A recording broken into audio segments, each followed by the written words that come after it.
And there we are. Assalamu alaikum wa rahmatullahi wa barakatuh. Alhamdulillahi rabbil alameen wa sallallahu wa sallam ala nabiyyina Muhammad wa ala alihi wa sahbihi ajma'in. Amma ba'd. We praise Allah subhanahu wa ta'ala with all due praise. And we ask Allah to exalt and mention and grant peace. Excuse me. And send His blessings and salutations upon the Prophet Muhammad sallallahu alayhi wa sallam. Brothers and sisters in faith, ahlan wa sahlan. We will resume the Tafsir of Surah An-Nur, particularly Ayah number 60. So, Mussab, تفضل. أعوذ بالله من الشيطان الرجيم والقواعد من النساء اللاتي لا يرجون نكاحا فليس عليهن جناح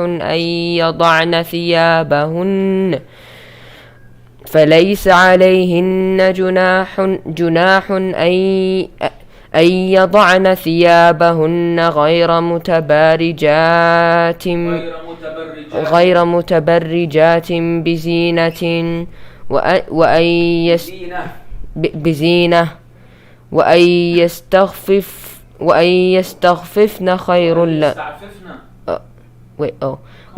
يستعففن خير لهن والله سميع عليم. Mussab, you need to review the ayat before we recite them, because this is unacceptable to have 3-4 mistakes in one ayah, bro. You got lost? Look for signs. I can bring the mic closer. Yes, that's what's important right now, the mic being closer. So the English equivalent, more or less in terms of the interpretation, and women of post-menstrual age who have no desire for marriage, there is no blame upon them for putting aside their outer garments, but not displaying adornment. But to modestly refrain from that is better for them, excuse me, and Allah is hearing and knowing. Now the Shaykh rahimahullah says, وَالْقَوَاعِدُ مِنَ النِّسَاءِ أي اللاتي قعدن عن الاستمتاع والشهوة, meaning those women who have sat or retired from enjoyment and from desire. اللاتي لا يرجون نكاحا أي لا يطمعن في النكاح ولا يطمع فيهن, meaning the ones who are neither excuse me, interested in marriage, nor are there people interested in them.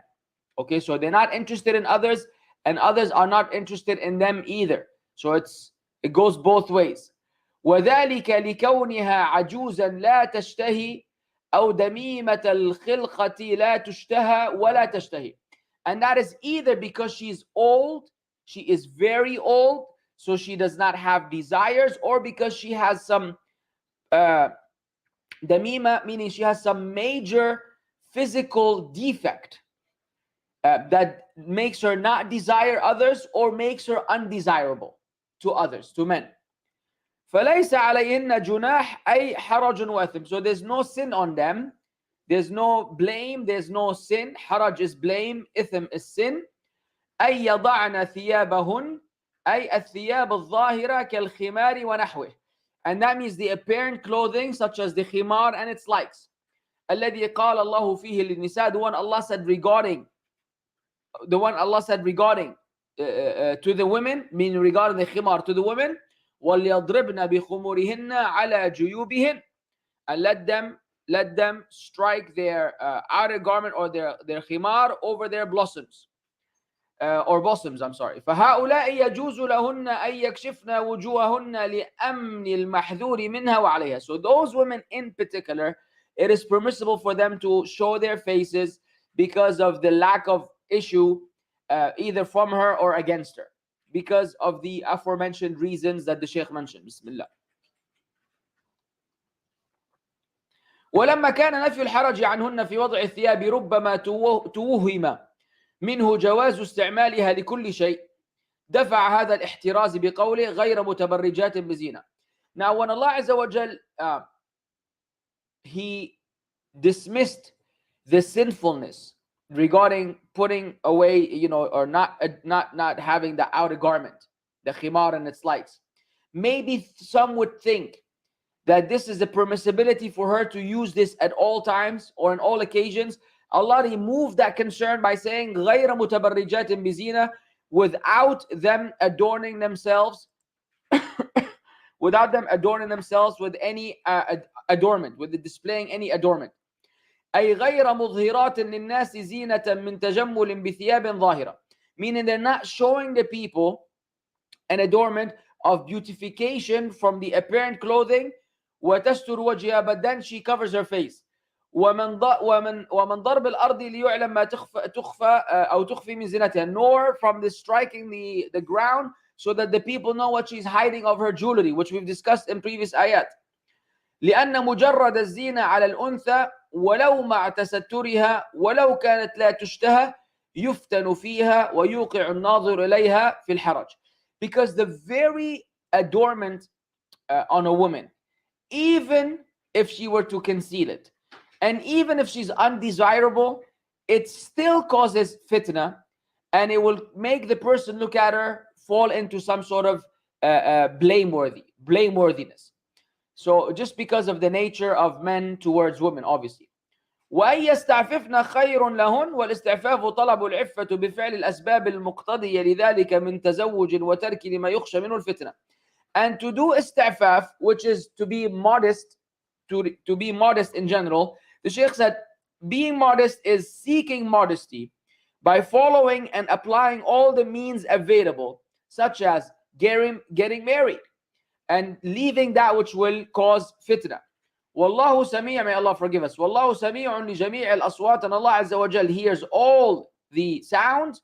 Alimun bin niyati wal maqasid, is aware of the intentions and the objectives. فَلْيَحْذَرْنَ مِنْ كُلِّ قَوْلٍ وَقَصْدٍ فَاسِدٍ, so let them be wary of every statement or ill intent. وَيَعْلَمْنَ أَنَّ اللَّهَ يُجَازِي عَلَى ذَلِكَ, and let them know that Allah Azza wa Jal will compensate and recompense them for that. طيب, Ayah 61 يا مصعب. ليس على الأعمى حرج ولا على الأعرج حرج ولا على المريض حرج ولا على أنفسكم أن تأكلوا من بيوتكم أو بيوت آبائكم أو بيوت أمهاتكم أو بيوت إخوانكم أو بيوت أخواتكم أو بيوت أعمامكم أو بيوت عماتكم أو بيوت أخوالكم أو بيوت خالاتكم أو ما ملكت مفاتحه أو صديقكم أو ما ملكتم مفاتحه أو صديقكم ليس عليكم جناح أن تأكلوا جميعا أو أشتاتا فإذا دخلتم بيوتا فسلموا على أنفسكم تحية من عند الله مباركة طيبة كذلك يبين الله لكم الآيات لعلكم تعقلون.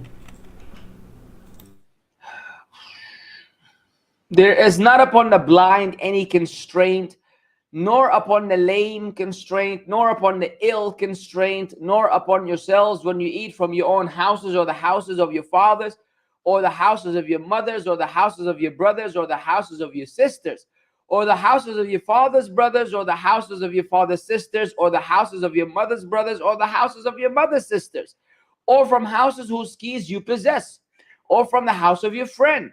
There is no blame upon you whether you eat together or separately. But when you enter houses, give greetings of peace upon each other, a greeting from Allah, blessed and good. Thus does Allah make clear to you the verses of ordinance that you may understand. Now, the Shaykh Rahimahullah says, يخبر تعالى عن منته على عباده وأنه لم يجعل عليهم في الدين من حرج بل يسره غاية التيسير. Allah Azza wa Jal informs us about His favors upon His slaves and that He has not placed in this religion upon them any difficulty, rather He's made it very facilitated. فقال ليس على الأعمى حرج ولا على الأعرج حرج ولا على المريض حرج، أي ليس على هؤلاء جناح في ترك الأمور الواجبة التي تتوقف على واحد منها. So there's no blame on these people to leave alone some obligatory matters that are dependent on one of them, such as وَكَذَلِكَ كَالْجِهَادِ وَنَحْوِهِ مِمَّا يتوقف على بصر الأعمى أو سلامة الأعرج وصحة المريض, such as fighting the cause of Allah, which is dependent on the vision of the blind, being able to see, or having sound legs for you to be able to walk. So if you have a disability, you're one-legged or something, then obviously you're excused. Also, or if you're ill, then also you engaging in warfare for the sake of Allah, the legitimate warfare for the sake of Allah, is dependent on your well-being and your healthiness. ولهذا المعنى العام الذي ذكرناه أطلق الكلام في ذلك ولم يقيد. And this is the general ruling, and it was made general as well, and it was not specified and it was not restricted. كما قيد قوله ولا على أنفسكم أي حرج, just like Allah Azza wa Jal restricted it by saying, and neither upon yourselves, meaning any blame. وأن تأكلوا من بيوتكم أي بيوت أولادكم, meaning there's no blame that you eat from the houses of your children. وهذا موافق للحديث الثابت, and this is an agreement with the authentic tradition. أنت ومالك لأبيك, and many people don't know this hadith. Bismillah. You and your money belong to your father. You and your entire wealth, your entire money belong to your father. You better recognize what position your father has in your life. Now, the details of which, how much can your father take from you, and so on and so forth, that's discussed among the ulama, Ahl al-Ilm, and the relevant fatawa and the relevant kitab al-fiqh. But fundamentally speaking, as a general rule, your father can get whatever he wants from you, and you just have to say, we listen and we obey, unless there's an exception to the rule. There are exceptions to the rule. Now, والحديث الآخر, the other hadith, إن أطيب ما أكلتم من كسبكم وإن أولادكم من كسبكم. The best of what you eat is from that which you've earned with your own hands, and your children are the earnings of your own hands. وليس المراد من قوله من بيوتكم بيت الإنسان نفسه. And what is intended here in the ayah, from your homes, is not what is intended, is not your own homes. فإن هذا من باب تحصيل الحاصل. That's a given already. الذي ينزه عنه كلام الله, that which we elevate the speech of Allah above this kind of rhetoric where the understanding is given and in your face. It's not required. ولأنه نفي الحرج عما يظن أن يتوهم فيه الإثم من هؤلاء المذكورين, and also because the context is about removing blame from that which people may presume to be blameworthy or sinful for those who are mentioned. وَأَمَّا بَيْتُ الْإِنسَانِ نَفْسَهُ, as for your own home, I mean, why would Allah, for example, that's what I'm saying, why would Allah say there's no blame for you to eat from your own home, from the food of your own home, when it's your own home? It goes without saying that it's your own home, therefore you eat whatever you want in there. So then there must be another understanding of the ayah which we get from this, and not the given and the one understood by apparentness, basically. فليس فيه أدنى توهم. أما بيت الإنسان نفسه, your own home, there's not even a slightest doubt that is it permissible for you. You've never seen someone ask, is it permissible for me to eat from my own food? I mean, if you see someone like this, yeah. أو بيوت آبائكم أو بيوت أمهاتكم أو بيوت أخوانكم إلى until the end of the ayah. وهؤلاء معروفون, all these are known. أو ما ملكتم مفاتيحه, or that which you own the keys for. أي البيوت التي أنتم متصرفون فيها بوكالة أو ولاية ونحو ذلك, the homes which you are in charge of by being given like a power of attorney, or you're the person in charge, you're the guardian over certain homes, maybe you work in real estate or anything of this nature, it doesn't matter. نعم. وأما تفسيرها بالمملوك فليس بوجيه. As for explaining it with the interpretation that this is in reference to the slaves, this is not sound. لوجهين أحدهما أن المملوك لا يقال فيه ملكت مفاتيحه. First of all, you don't say regarding slave, I own the keys. بل يقال ما ملكتموه. Rather, it says what you own. أو ما ملكت أيمانكم, what your right hands own and possess. لأنهم مالكون له جملة لا لمفاتيحه فقط. They own the entire person, not just the keys for that person. والثاني, the second, أن بيوت المماليك غير خارجة عن بيت الإنسان نفسه, because the homes of the slaves are not exempted, are not excluded from the home of the owner, the person himself. لأن المملوك وما ملكه لسيده, because the slave and whatever the slave owns belong to the owner. فلا وجه لنفي الحرج عنه. So there's no point in also removing harm and blameworthiness in that regard either. أو صديقكم, or your friend. وهذا الحرج منفي من الأكل من هذه البيوت. So now the blameworthy is removed from you eating from these houses. كل ذلك إذا كان بدون إذن. All of this is without permission. والحكمة فيه معلومة من السياق. The wisdom behind that is known by context. فأن هؤلاء المسمين أو المسمين قد جرت العادة والعرف بالمسامحة في الأكل منها. Those which were mentioned right now, you know, your uncle and your father and so on and so forth, it is known customarily, culturally among the people that you can eat from these people's homes. لأجل القرابة القريبة أو التصرف التام أو صداقة, because they're very close relatives, or because of that authority that you have, or because of friendship. فلو قدر في أحد من هؤلاء عدم المسامحة والشح في الأكل المذكور. Let's say one of them did not give you that permission to eat and was miserly. لم يجز الأكل ولم يرتفع الحرج نظر الحكمة والمعنى. Then it is not permissible for you to eat from their homes, nor are you no longer blameworthy, because of the wisdom and the meaning behind that. وقوله ليس عليكم جناح أن تأكلوا جميعا أو أشتاتا فكل ذلك جائز. There's no blame whether you eat together or separately. All of this is permissible. وهذا نعم أكل أهل البيت الواحد جميعا أو أكل كل واحد منهم وحده. Whether you want to eat as a family together or you want to eat separately, all of this is permissible. وهذا نفي للحرج لا نفي للفضيلة. Now this here is removing blameworthy, but it's not removing virtue. وإلا فالأفضل الاجتماع على طعام. Otherwise it is better to gather upon food. It is better to gather at the time of consuming food and meals as a family together. فإذا دخلتم بيوتا, if you enter homes, نكرة في سياق الشرط, this is an indefinite in the context of a conditional phrase. يشمل بيت الإنسان وبيت غيره. This includes all of the homes, your own home and the homes and the houses of other people. سواء كان في البيت ساكن أم لا, whether there is an inhabitant in this house or there isn't. فإذا دخلها الإنسان, if the person enters, فسلموا على أنفسكم أي فليسلم بعضكم على بعض. So then greet each other with salam. Greet each other with salam. لأن المسلمين كأنهم شخص واحد من توادهم وتراحمهم وتعاطفهم. Because the Muslims are like a single person in their compassion and their mercy and in their gentleness towards each other. فالسلام مشروع لدخول سائر بيوت. So then giving salam is legislated for entering all homes. من غير فرق بين بيت وبيت, without making a distinction between a house and another. والاستئذان تقدم أن فيه تفصيلا في أحكامه. As for seeking permission, we've already explained that there's a breakdown, there's details regarding the rulings.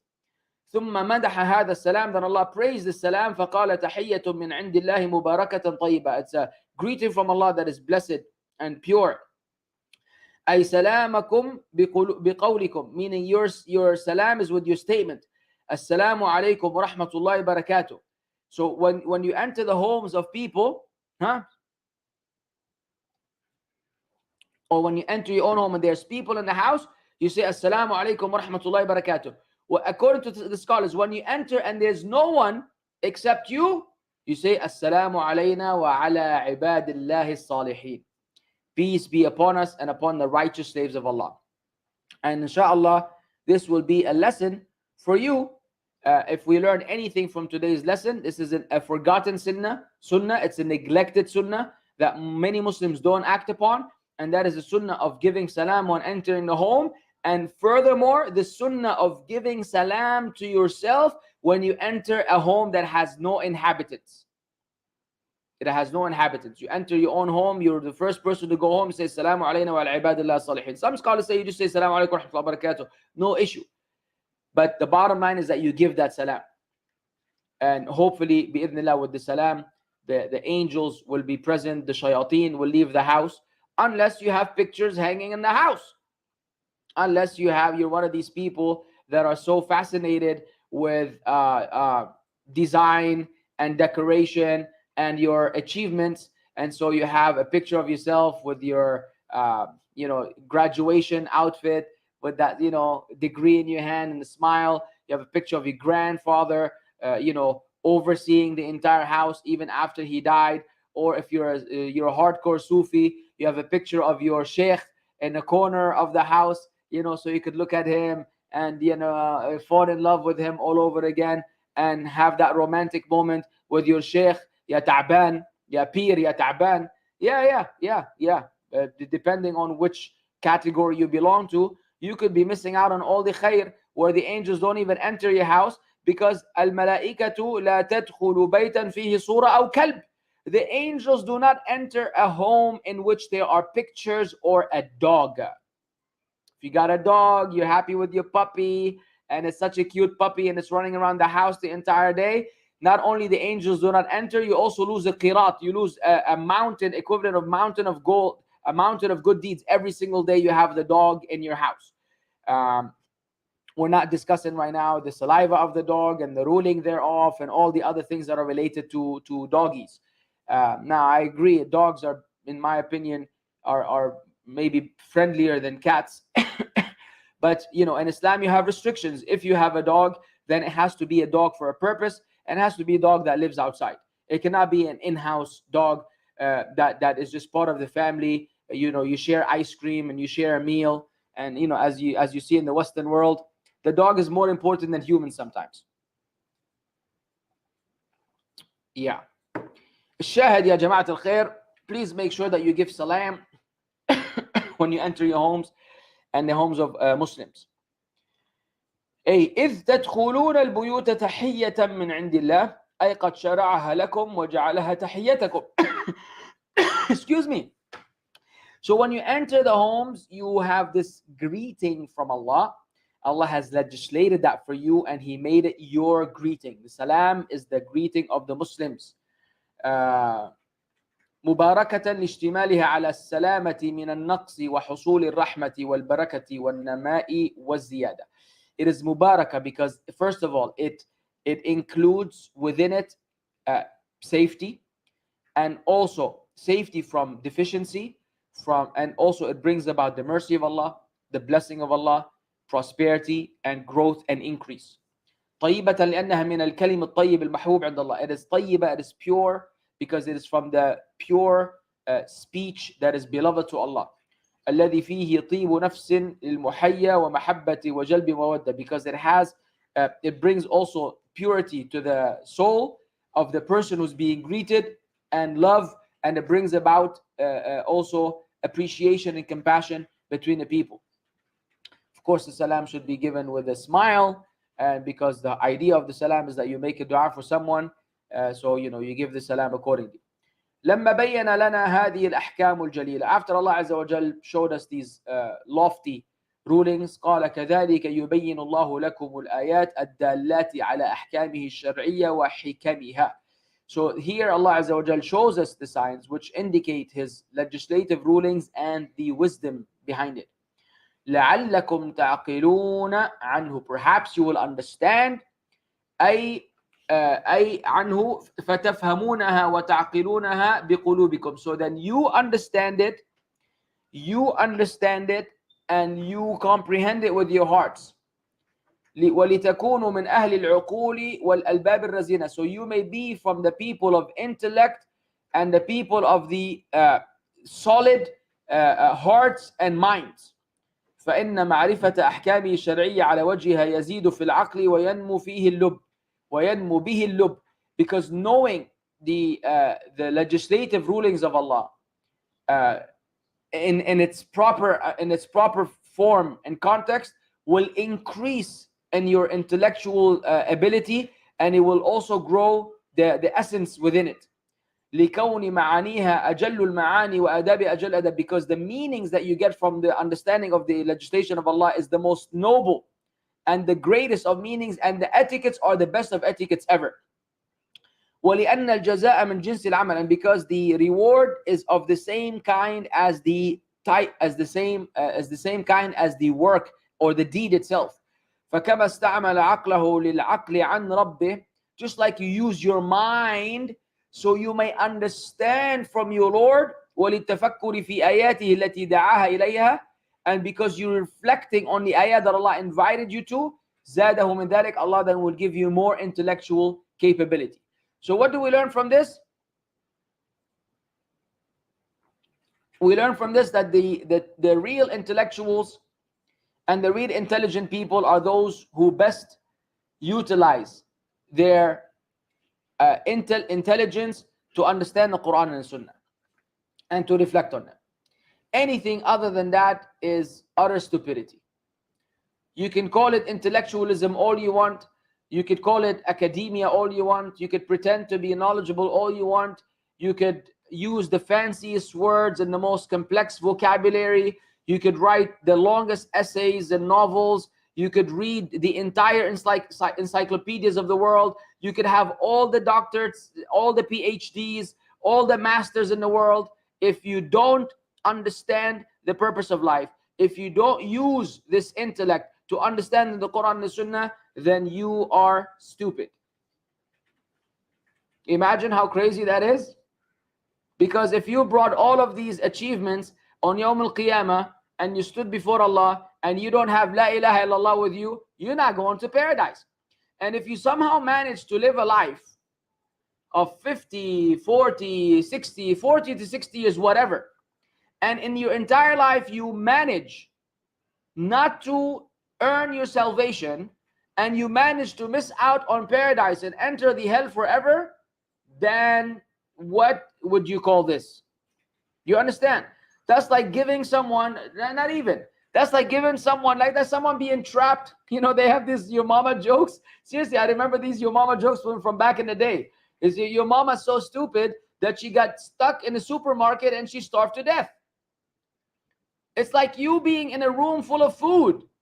You know what I'm saying? And then you starve to death. Like what? How? What? I mean, how? It doesn't even make sense. You have all the food, organic, non-organic, gluten-free, wheat, all types, whatever your diet may be. Everything is there. How do you manage to starve to death? You know what I'm saying? And that's really human beings. They live their entire life and they have one thing they need to figure out, which is their Lord.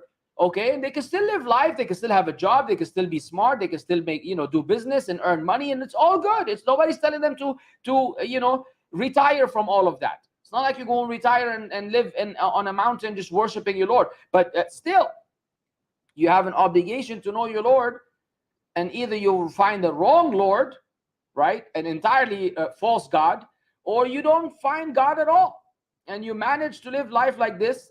I'm sorry, but that's stupidity. And we hope and pray that Allah Azza wa Jal protects us and our loved ones and the people around us from being that silly. But that's what it boils down to. Whereas the average Muslim, the miskeen Muslim, who may not be the most intellectual in terms of the academia and even like life hacks, as they say, but the person knows this is halal, this is haram, this is Quran and Sunnah, I listen and obey, khalas. This person is a genius. He's a genius on the move. He's the real Einstein that no one knows. Our people don't even pay attention to, people dismiss them, but he is the actual genius of all times, because when it's all said and done, he's going to be chilling with some Hur al-Ain in some fancy location in Firdaus maybe, or anywhere in Jannah. Let's say he doesn't even make it to Firdaus. And he's going to see Allah every week on Fridays, and he's going to be having a blast and drinking wine and honey and water and shebang and going up and down, dreaming and making the dream come true, imagining and that materializing. And while people on the hellfire are burning and roasting and saying, Rabbana akhrijna minha fa in udna fa inna zalimin, our Lord, take us out. If we go back, we are indeed oppressors. Allah will say, qala khsa'u fiha wa la tukallimun, remain there and don't talk to me. You understand what I'm saying? You see the big difference. Talk about a distraction, guys. Huh? So you see the big difference, guys. It's wild. It's wild. Think about it. It's so wild. So are you smart? Are you smart? Because a lot of people use their intelligence to play around with the religion. This was like a black and white discussion about Muslims and non-Muslims. But if you look at the Muslim world on social media, the Muslim world in the da'wah field, then you will be perplexed as well. That a lot of the Muslims use their intelligence just to find ways around the religion, to find loopholes in what they consider to be loopholes, so they can justify their deviance, justify their wrongdoings, justify their errors, justify their deviant methodology, justify their false aqidah. And it's an ongoing list. Which reminds me, I need to talk about this, but we'll talk about it later, inshallah. Let's just finish what we're dealing with here. طيب, على كل حال, جزاكم الله خير. Where was I? I was here. Hey. وفي هذه الآيات دليل على قاعدة عامة كلية. Now we're going to learn a foundational principle. Dude. We're going to learn a foundational principle. Comprehensive. وهي أن العرف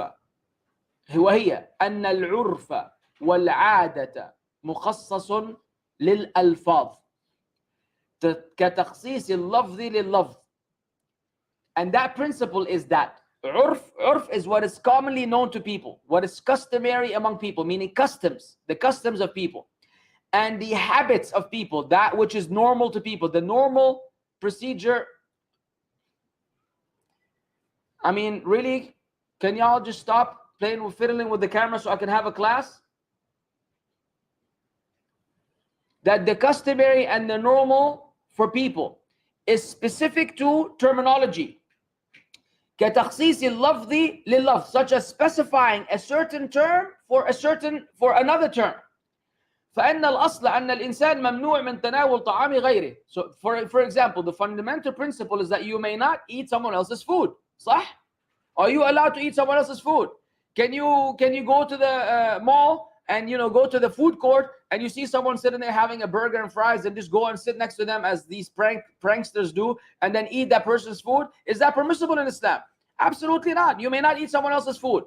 مع أن الله أباح الأكل في البيوت أباح الأكل من بيوت هؤلاء للعرف والعادة. Even though Allah Azza wa Jal allowed that you consume the food from these homes because this was customary and known to the people. فكل مسألة تتوقف على الإذن من مالك الشيء إذا علم إذنه بالقول أو العرف جاز الإقدام عليه. Very important. So every subject matter that is conditional to the permission of the owner of the thing, and yet it is known customarily among the people that that person will not mind, it's known already, either because of what the people say or what is known to the people, then it is permissible for you to go ahead with that. What does that mean? Let me give you an example. Okay, so you're in your office, you work at a company, hello, and you leave some scissors inside your this pencil holder, or some pens in the pencil holder. Now, is it customary among the people that if somebody needed urgently to write something with a pen, is it customary in your culture that you may use this person's pen or not? If in your culture, in your country, among your people, in your community, in your society, it's known, that's no issue. Even though this is my desk and it's my private desk and no one should have access to it, yet it is known that if you were to remove a pen or use a pen and put it back, this does not require my permission, meaning you have the permission to go ahead and do so without having to get that permission verbally from me. Hello? If it was the other way around, then it's no longer permissible. As per the fundamental principle that this is not accessible to you, this is not your property for you to use, at your own convenience. And the list goes on. So in anything of this nature, if in the culture of the people, it is customary that you may use certain things or access certain things, and there is no specific permission that you need to get, then you may go ahead and move forward with that. If the culture is against that, then you need to stick to what the culture dictates. Maybe in the Western world, this is considered to be a violation. Maybe in the Western world, you may not use someone's pen from his desk because he could sue you, for example, or because he doesn't want anyone to touch his pen, or because of whatever protocol they may have. Then you can no longer use the pen. So now the culture plays a role.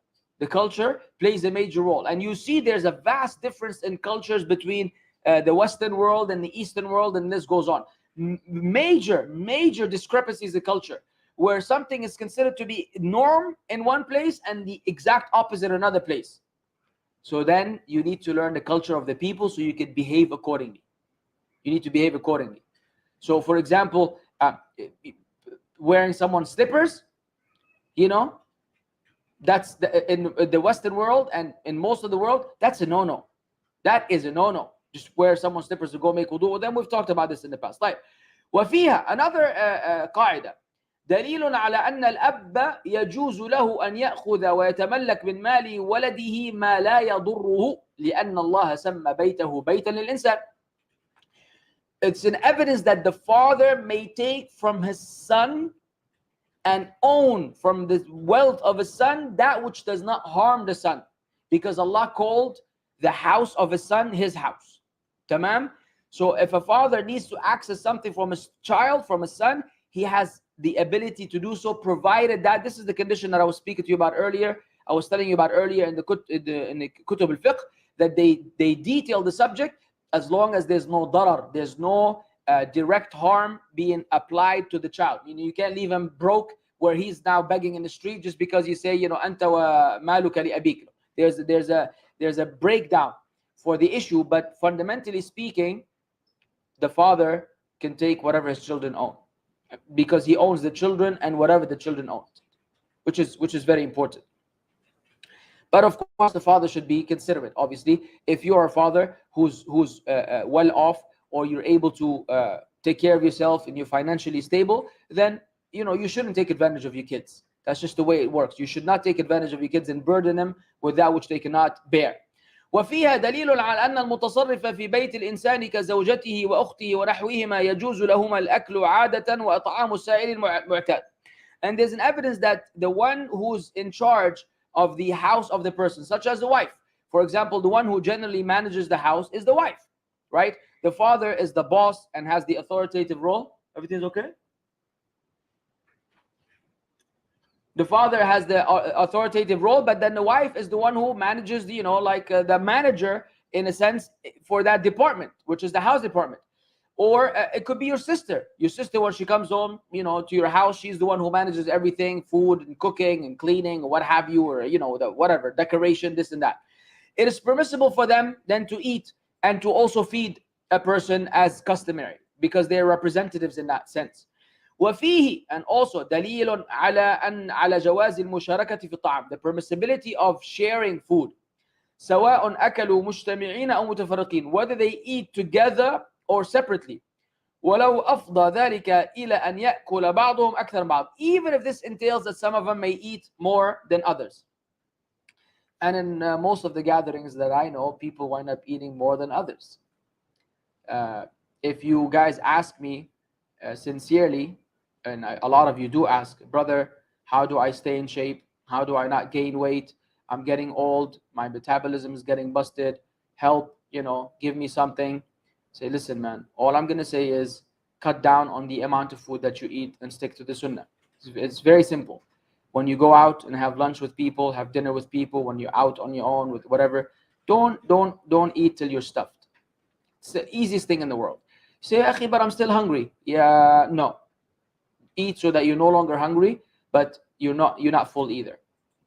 What about I'm used to eating a lot? You'll get used to it. You got used to Ramadan, didn't you? First day of fasting was tough. Second day of fasting was tough. Third day is fasting, less tough. By the time it's mid-Ramadan, towards the end of Ramadan, you're like, I could fast the whole day. I could fast till the following Fajr. I can literally fast from Fajr till Fajr. You almost feel like you don't even need to eat at Maghrib time. Why? Your body adjusts. Your body adjusts, and your body will adjust. Turn your meal into 2 meals. The golden advice of your brother Abu Mussab to my beloved overweight brothers and sisters. Turn your meal into 2 meals, except breakfast. You could fool around with breakfast and have a nice heavy breakfast, but don't eat right after. Lunch should be lunch and dinner. That lunch meal should be half of it at lunch and the other half maybe in the afternoon, in the evening, and then have another small snack in the evening. But turn your 1 meal into 2 meals and don't eat them all in one chunk. So if it's this much food, eat some of it now, some of it later, some of it now, some of it later. Distribute your food intake into multiple occasions during the day as opposed to the 3 standard meals, and life will be lovely. And of course, you need to work out, you need to look after yourself, you need to exercise, you need to have cardiovascular activities, and so on and so forth. Don't be a potato couch. Is that what they call it? Or couch potato? Potato couch, whatever. Eggplant couch, anything. Don't. Move your body. Move your body. Go walk. Walk to the supermarket. Walk down the street and back. Go up the stairs and down the stairs. Don't take the elevator. You know, subhanallah. Walk at home. That's it. Walk at home from one room to the other, to the other. Just go walk around in a circle like a maniac. Yeah. Why not? Why not? Get that system moving. Burn calories, take less calories. You're going to lose weight. It's not rocket science. Huh? Don't say I didn't tell you now. Later you come and say, hey, no one told me. I told you. I told you. Type. What time is it? 2:12, 2:15 is when we stop, صح? Type. Inshallah, we will stop now. I know you guys have loaded questions for me, as usual. Inshallah ta'ala, if we remain alive and healthy, next week we'll be addressing ayah number 62 onwards. Please note that. And let's see what y'all got.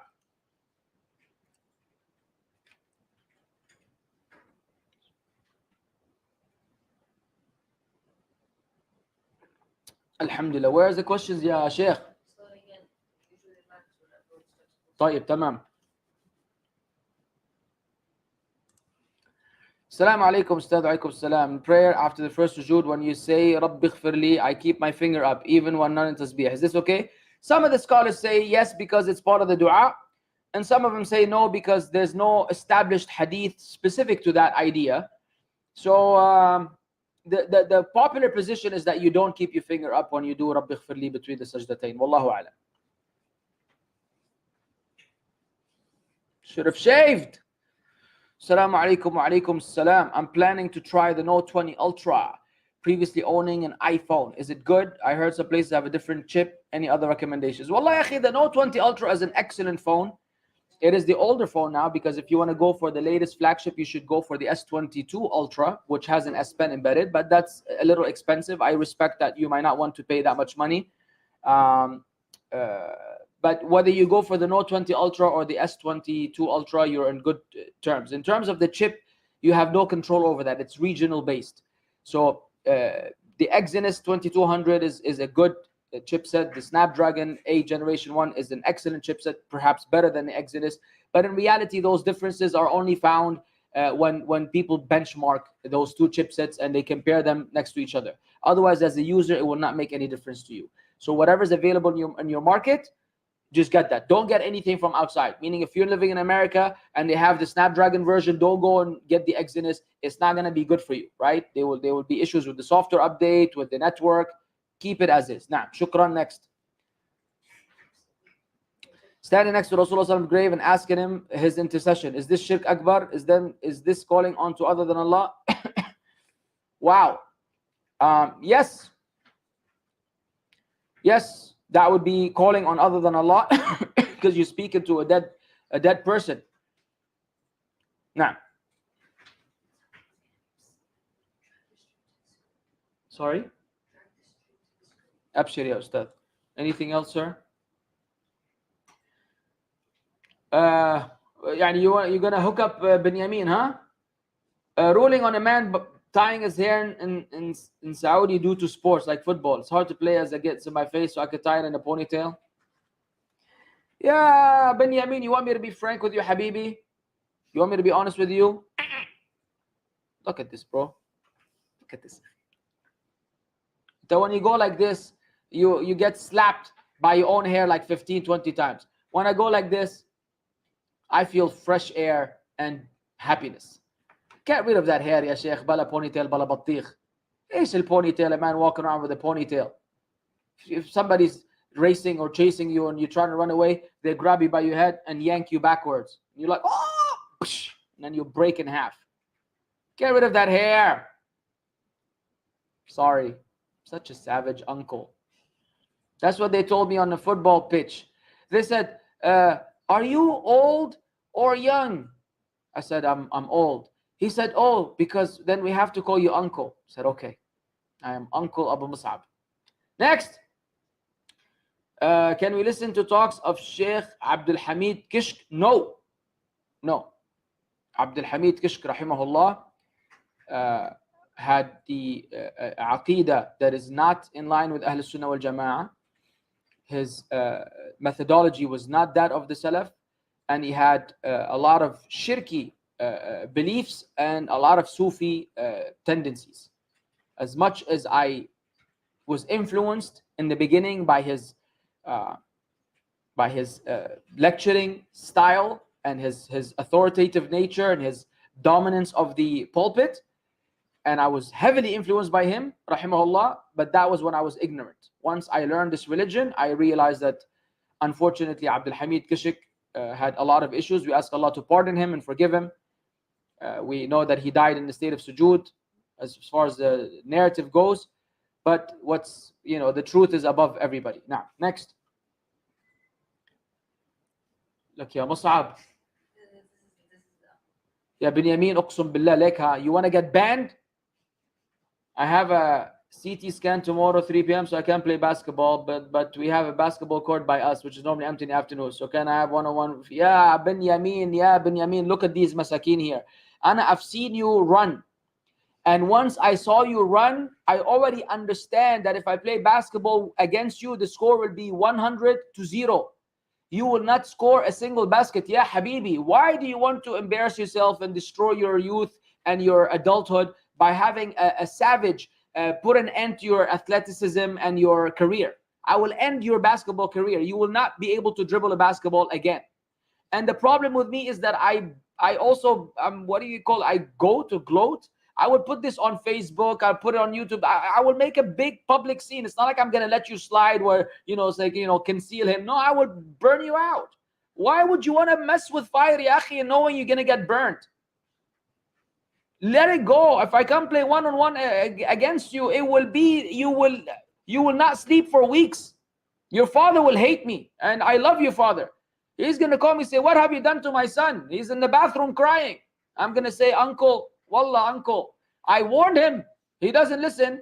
And my son is culprit in crime because he facilitates all these questions. If I were you, I wouldn't even let him ask questions anymore. No more Binyamin. Assalamu alaikum. My question is, using pirated software haram? Generally, yes, it is.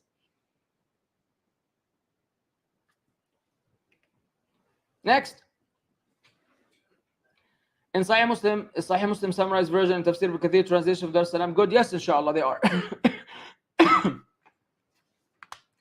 Can I make wudu while I have beard oil? Yes, you can. Ustad, you said Muslims shouldn't debate. But when MH debated David Wood and Farid began refuting Apus, many Muslims who apostated came back to Islam. So there's definitely some benefit in debating. I didn't say there's no benefit in debating. There's a benefit in debating. But that does not mean that you should engage in the debate yourself if you're not qualified. Debating is part of Islam, but it's for specific qualified people and within specific circles of people. Meaning qualified people can debate and qualified attendees can be present. But it should not be that anybody whose name has the word da'wah in it, so I call myself Wajdi Da'wah, and because my name is Wajdi Da'wah, I'm going to go debate some atheist even though I have no idea what I'm talking about. And I just put on a show and clown and mock and act silly and then say, khalas, I did a debate. No. It is not permissible for that person to engage in debate because he's not qualified to defend Islam at all, quite frankly. And secondly, the audience should be limited to those who know what's going on. And the audience are a bunch of strangers and random people. So no, and you shouldn't watch Muhammad Hijab's debates either or anything of this nature. But certain people should be able to debate under certain qualifications, and then that should be restricted as to who gets to watch it or not. Now, I'm an imam in a masjid. I fold my hands after coming up from ruku', but those who pray behind do not do so. Are they sinful? What's the ruling? Please guide. No, they're not sinful, because this is a matter that the scholars have differed on from a fiqh point of view, and it's fine. It's fine. You could choose to fold your hands and they can choose to keep the hands down. It's not one of the things that you're obliged to follow the imam in. You're obliged to follow the imam in terms of him. If he's sitting, you need to sit down like him. If he's standing, that you need to stand. Obviously, if you're able to stand, you follow the imam. And when he goes to ruku, when he goes to sujood, when he does the takbir, when he does the taslim, that's the part that you need to follow him in, not the fiqh matters. Now, Ustad, you said we should always respect our parent, but what if it's a disbelieving parent who is the enemy of Islam and Muslims? He rips the Quran and makes cartoons of the Prophet ﷺ every day. No, then you don't respect him. I don't remember saying you have to respect your parent. I said you have to treat them with kindness, as Allah commanded. وَإِنْ جَاهَدَاكَ عَلَى أَن تُشْرِكَ بِي مَا لَيْسَ لَكَ بِعِلْمٍ فَلَا تُطِعْهُمَا وَصَاحِبْهُمَا فِي الدُّنْيَا مَعْرُوفًا. If they strive against you you may associate partners with me, then do not obey them, but be kind to them in this world. I'm talking about being kind and dutiful. I didn't say anything about respect. I don't respect a disbeliever. I've never respected a disbeliever. And I shouldn't respect a disbeliever. And you shouldn't either, because a disbelief is something that is not respectful. Now, but if they're doing crimes of this nature, then of course you don't respect them, but that doesn't mean that you can become undutiful to them. Now, the situation is ripping of hijab. Even now, is it permissible to protest? But is a girl protesting alone, a group of guys acting wild wrong, while she could walk away? People was making it very noble. All this is wrong, akhi. All this is wrong, but we're living in funny times, wallah al-azim. Yani, may Allah Azza wa Jal forgive us for our shortcomings and for messing around with this religion. First of all, it's never permissible to protest. Second of all, a woman walking around, with all due respect, she wasn't even properly covered. Okay, her garment showed her body parts. Her hair was showing. Just because she screamed Allahu Akbar in front of a bunch of wild animals, now she's become a hero and an icon. Really? I mean, do you really want to follow Islam, or do you want to follow culture? Like a woman riding around on a motorcycle, going to a mixed gender school, and not properly covering herself, but because she didn't get scared, now this is like the new message of Islam, and this is like something praiseworthy. No one's going to criticize the wrong. No one's going to say, hey, don't make this into a slogan, an icon. Don't post this, because you're showing an uncovered woman to the world, and you're compromising the Muslims' dignity in order to prove what? In order to prove what? This is what we've come to after all these years, from the examples of Umar ibn al-Khattab and Abu Bakr as-Siddiq and Uthman to this nonsense right now. A woman on a motorcycle, going to a place where there's mixed school, and then not covering herself properly in a manner that is pleasing to Allah, and screaming in the faces of these men. That became courageous and bravery. Allah musta'an. We ask Allah Azza wa Jal to reward her. Obviously, it is appreciated. It is appreciated that she didn't back down, and she wasn't a coward. But that doesn't make the other things that were done wrongly become right. They're still wrong. Now,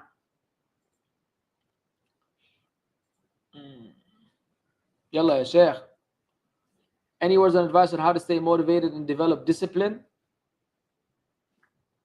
The Prophet ﷺ said that Allah loves when you do something consistent. When you're consistent, the Prophet ﷺ was consistent in doing things. If he started something, he would do it consistently. So seek the reward of Allah by following the sunnah of the Prophet ﷺ, by being consistent. That's how you're disciplined.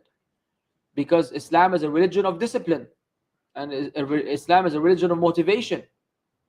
Motivation, so much so that if you saw a harmful thing on the street, Islam motivates you and guides you to remove it, so that you will be fulfilling a level from the levels of ihsan, and a level from the levels of iman.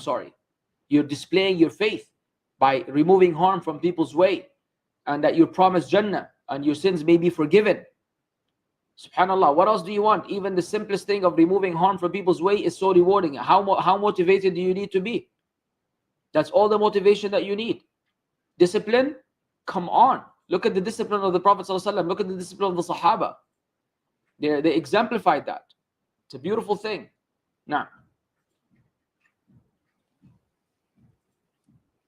is holding hands after getting up from ruku' sunnah? Holding hands? Holding hands with the people around you, yani? Or do you mean like folding your arms and putting one hand over the other? We discussed this earlier. Some of the scholars say it's from the sunnah to fold them back after ruku'. Some of them say it's isdal yadayn, keeping the hands down is the sunnah. What's the evidence? It's the lack of evidence. So there's no evidence the Prophet ﷺ actually did that after the ruku', but they based it on the asl that he used to have his right hand on his left hand when he was standing. And they said you getting up from ruku' is another form of standing, therefore you should do that again. Some of them said no, you need a specific evidence that says that after getting up from ruku' you need to do that again. If there's no evidence, then you need to keep him down. No issue, ikhwan. Yalla, Baba.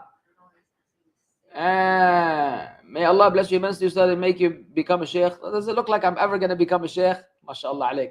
I have two questions. Should we trim the mustache only from where it exceeds the lip or the whole mustache? Read the Fatwa on Islam QA. Read the Fatwa on Islam QA as to how much of the how much of the mustache you can trim. Because the fiqhi positions are variant on the subject. Evidence is that Umar used to twirl his mustache, indicating that it was long. Evidence that huffu shawarib, you should really like trim it majorly. It's different understanding of the scholars. I'm with the position that as long as it doesn't go beneath the lip, then you're good. Whether it is bushy, whether it is long on the edges, whether you trim it, whatever you do, as long as it is not the way that disbelievers had it, where they would do nothing to it. It was just like this big chunky mustache that was completely connected to their beard, and also it would just be like covering their entire mouth. Now, is it haram to say I feel like I'm going yo Jahannam due to sins and shortcomings in Aqidah? No, it is not haram to say that, but you should not assume bad about Allah subhanahu wa ta'ala. Allah says in a hadith Qudsi, أَنَا عِنْدَ ظَنِّ عَبْدِ بِي فَلْيَظُنْ بِي مَا يَشَاءُ. I am whatever my slaves think of me, let them think of me whatever he wants. Think good of Allah Azza wa Jal. Assume good of Allah. Fix yourself. Work on yourself. You could fear genuinely that because of what you're doing you might end up in Jahannam. No problem. That's a healthy fear. But don't become decisive on it and then make certain conclusions and despair from the mercy of Allah. That's not permissible. Now, yalla ya akhwan, I gotta go to the gym momentarily. We got a time for another question at 2:30 sharp. Inshallah, I'm out. Before the prayer, can I say my niyyah in my own language? What do I say? It's haram and it's a bid'ah for you to say anything before the salah. Not in your language, not in your uncle's language, not in the Arabic language, not in nunu, munu, punu, punu, shunu, hunu, kunu language. When you pray, you already know why you're praying. Allah knows why you're praying. Just pray. You make wudu to pray dhuhr, and then when you go, you're obviously going to pray dhuhr. Or if you want to pray the sunnah before dhuhr, you're obviously going to pray the sunnah before dhuhr. Khalas, the niyyah here. The niyyah is here. Allahu Akbar, you start the prayer. You're going to do like these fools from the Arab world, which was copied to the Western world, to the subcontinent, or I don't know who brought it from who. نويت أن أصلي 4 ركعات صلاة الظهر حاضرا خلف هذا الإمام في بيت الله يا شيخ. You're giving a lecture. You don't think Allah Azza wa Jal knows what you're doing and the angels are writing it down? If there was good in it, the Prophet ﷺ would have done it. Prophet ﷺ never did it. Keep quiet. Just say Allahu Akbar and start the salah. Cut this craziness, man. Can't be crazy like this. Y'all can't be crazy like this. You drive me crazy when you're crazy. Alrighty then. Well, thank you for joining us today. And inshallah ta'ala, we'll see you tomorrow for the Aqidah class with another Q&A session just for you. Until then, I leave you in the trust of Allah. Assalamu alaikum wa rahmatullah.